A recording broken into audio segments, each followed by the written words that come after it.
Are you ready to navigate the new way to work?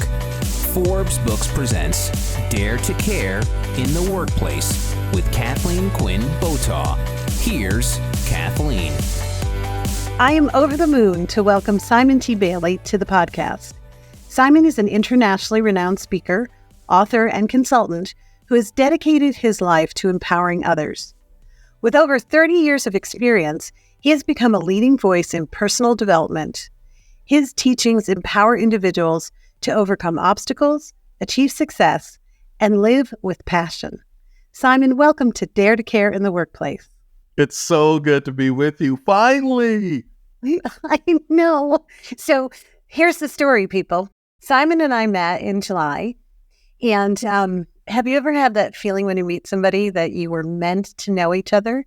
You were meant to spend time together. You were meant to understand each other. Well, that's what happened to us. We were in a room with 70 other people learning, growing, educating ourselves, but it's kind of like a moth to the flame. And that's what happened with Simon and I. And we've had brunch. I met his beautiful daughter. And we're here to talk about Simon and his journey and everything he can show you about daring to care in the workplace through his vision and his journey. He's done so much. So I would love you to start with your journey. Like, you didn't just wake up and become Simon T. Bailey, the most amazing speaker, writer, thought leader in the universe. How'd you get here, honey? Oh my goodness. Let's see. Mom and Dad dropped me off at college. And at the end of my freshman year at Morehouse College in Atlanta, Georgia, they said, we don't have the money to send you back to Morehouse, nor do we have money to bring you back home to Buffalo, but we do love you. That's nice. So dropped out of school, moved into a drug-infested community in the southwest part of Atlanta, Georgia, was on public transportation, got a job as a front desk clerk making a whopping $5.10 an hour, transferred my 1 year of credits over to Georgia State University, going to school at night, working during the day. I was lost as a goose in a blizzard. And it took me about 10 years to finish my undergrad degree. And then fast forwarding, moved to Orlando, Florida. After 2 years of interviewing, 10 interviews in a 10-page psychological analysis from Gallup, finally got hired at Disney. And 7 amazing years of a lot of pixie dust. And Disney about 20 years ago to do the work that we're doing now, which is to really spark brilliance in organizations and individuals. Yeah, and I love that, the imagery, spark brilliance, pixie dust, all of that works together really well. Why have you decided to choose the audience that you do? You focus really on the employees and their journey within companies. Some speakers and thought leaders, they focus on the business owners. You've chosen the people who are out there slugging it out. Why them? Because corporations don't have ideas, people do. And when people are in an environment where they are celebrated rather than tolerated, you don't invite them to go and do a job. You give them an opportunity to be their most brilliant self. So what's the difference? A job stands for just overboard. A job is employment, but working in your brilliance is deployment. So I'm all about the people. And here's the net. When you put people before profit, you become more profitable. That's what the research. Ironic. And you said something really important that I wanted to dig into. Leaders of organizations need to celebrate the humans that choose to work with them versus simply tolerating them. Can you unpack that a little bit more for us? Yeah. One of my greatest failures, I get promoted into a leadership role at Disney. And Kathleen, I had a lot of ego. Ken Blanchard would call it edging greatness out. And my ego allowed me to stay arm's length away from my employees. I didn't care about them. I'm like, look, you got a job. Listen, go and do your job, whatever. And people started leaving me as a leader. And the feedback I got from organizational development, because Disney did an intervention, is that I was so focused on vertical ascension instead of horizontal connection that it was all about me instead of we. So I think the first thing is leadership is caught and leadership is taught. And I was not creating the best employee experience for individuals that wanted to stay with me as a leader. I didn't change my behavior. Disney was going to invite me to find my happiness elsewhere. So I quickly learned, like, wait a minute, it is so not about you. It is about the team. And do they feel cared for when that alarm goes off on Monday morning? Do they roll over and says, hit the snooze button? No way do I want to go and work for that leader. Or do they say, yes, I get to be a better human being? So wonderful. But how do you help people who are stuck? There are leaders, and I speak all over the country too, in a baby version to Simon, but he's going to be my mentor, people. But I think they're stuck in, hey, we used to do it this way. We used to be able to just, give you a damn paycheck and move on. We didn't have to get into all this emotional intelligence and unga bunga stuff. And, I'm a leader of a construction company. I'm a leader of a manufacturing company, and I don't know how to do that. How do I wake up on Monday and inspire people when I'm so tired myself? First of all, I would start with a one-on-one meeting with each of your team members individually, because like parenting, every child needs something different. So take parenting skills, bring it into leadership skills, and say, if I meet one-on-one, what does this person need and how can I best serve them? Number one. Number two, identifying where does that person want to go in their career? What are the challenges and obstacles? What are the wins that they've had? And how do we begin to unpack that and celebrate what they're doing right instead of what they're doing wrong?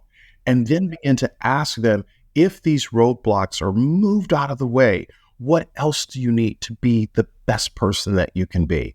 And I think the third thing is finding out their appreciation language. Everybody wants to be recognized. Here's what the research says. 1 minute spent on recognition creates 100 minutes of initiative.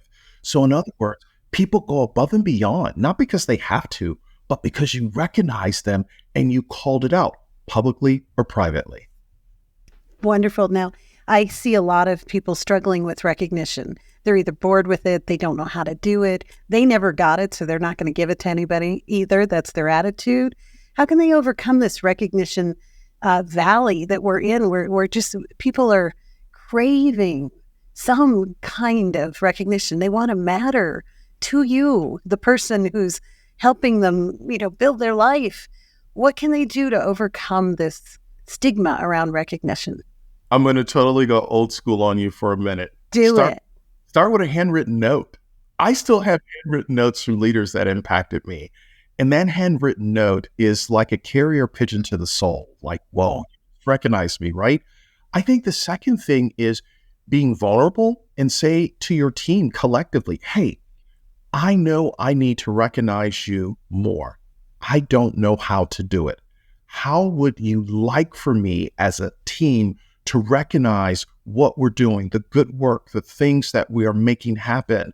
And if you'd like to come to me individually, come and tell me, because I don't know what I don't know.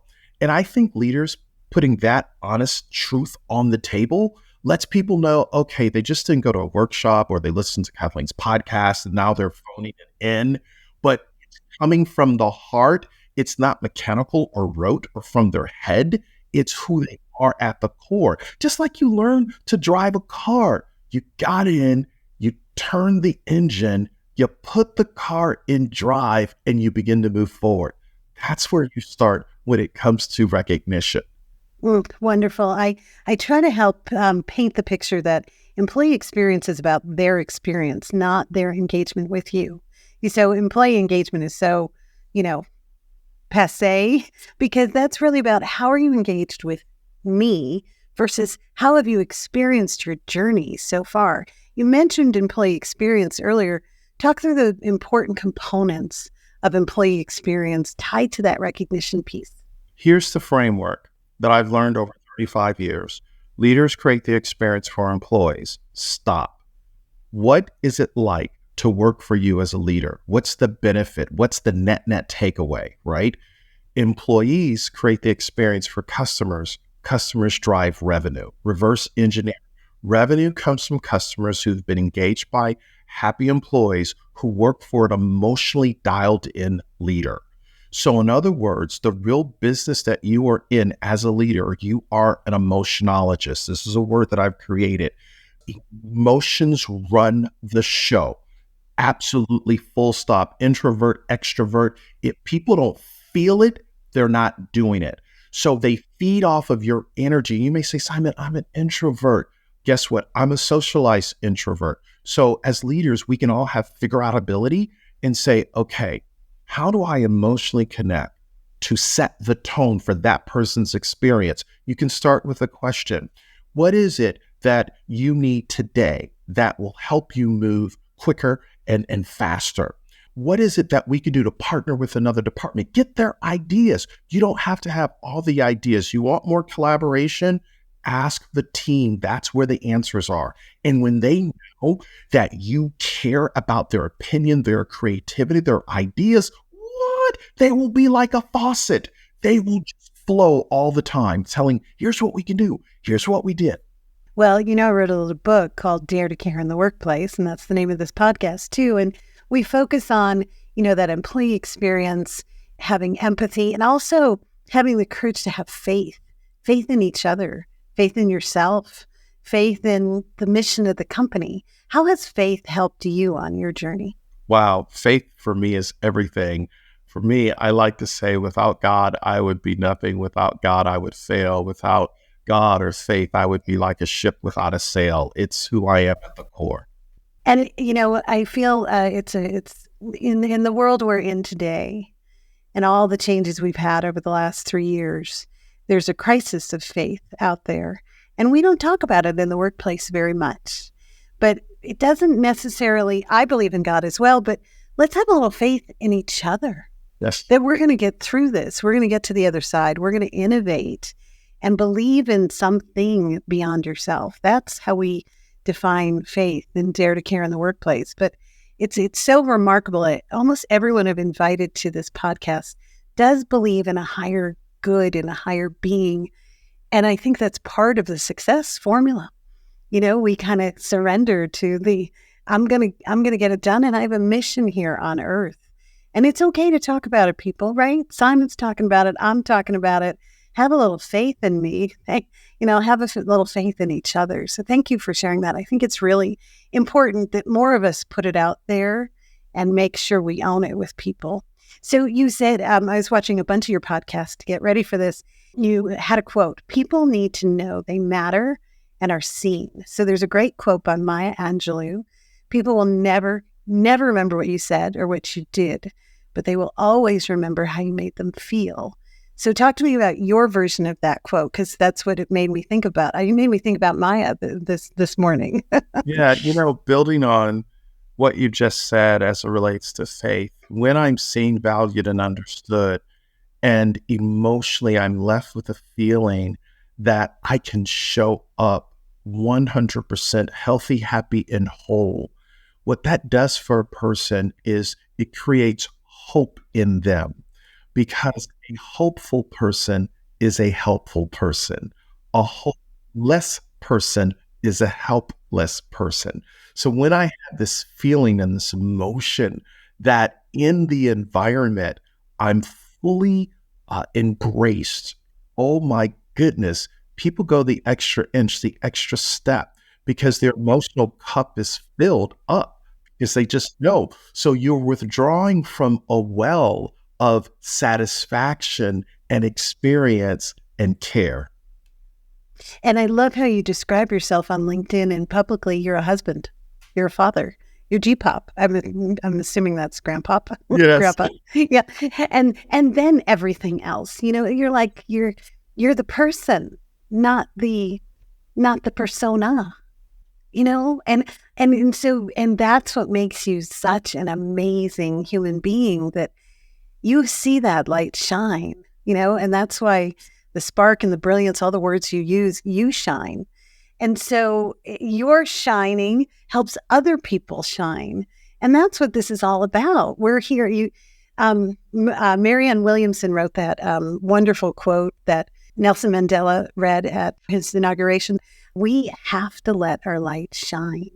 It's our job to shine. So what I want to hear next is about Brilliant University. Spark, thrive at work. Bring it. Tell us all about how people can learn from you and grow with you. Well, certainly, obviously, SimonTBailey.com, everything's there. But Brilliant You is all about understanding when you become your most brilliant self, you practice AI, actual intelligence. Oh, You can yay! you can be parachuted into any environment, but when you are your most brilliant self, what you recognize is your intellect is faster than any AI out there in the world, just because of who you are. And then thriving at work is really understanding the core skills that you need in the workplace to thrive in every economy, because the most important economy you have to protect and grow is the one between your ears. That's your economy is right there. And that what's in your head impacts your heart, controls your hands, and allows your feet to move in the direction of the future instead of looking through the rearview mirror of what happened yesterday.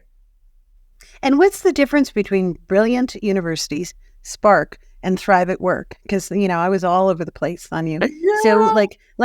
So what's the difference of all of those? Who goes where? And I noticed there's all kinds of courses, and Sure. tell us more. Brilliant You is for individuals and organizations where they learn about how to spark their brilliance and they learn how to thrive at work. So those are courses inside of Brilliant You where they can buy and invest in a subscription for their company, for their team, for themselves to grow personally and professionally. I've had a lot of people reach out to me over the years for mentorship. So what we decided to do is digitize the mentorship through our whole Brilliant You, which you can get right on your phone, where I teach little digital snackables of things that you can, micro steps every single day. So there are videos of me teaching leaders, leaders with teams, individuals who say, I aspire to be a leader, but it all happens. So Brilliant You is the umbrella where we are going to help people get into the future quicker, faster. People, make sure to look that up, and we'll make sure to add those links to the show notes. Okay, Simon, hang on. We have to stop here. But coming up in the second part of my talk with the extraordinary Simon T. Bailey, Simon will share how individuals and organizations can achieve great success by doing something he calls authentic listening. When I authentically listen, I'm listening to serve, because the same letters that spell the word listen spell the word silent. Instead of having selective hearing, I'm listening to respond after you finish what you say. This has been Dare to Care in the Workplace. To connect with Kathleen, go to KathleenQuinnBotaw.com. Kathleen's book, Dare to Care, is available wherever books are sold. Dare to Care in the Workplace is a production of Forbes Books.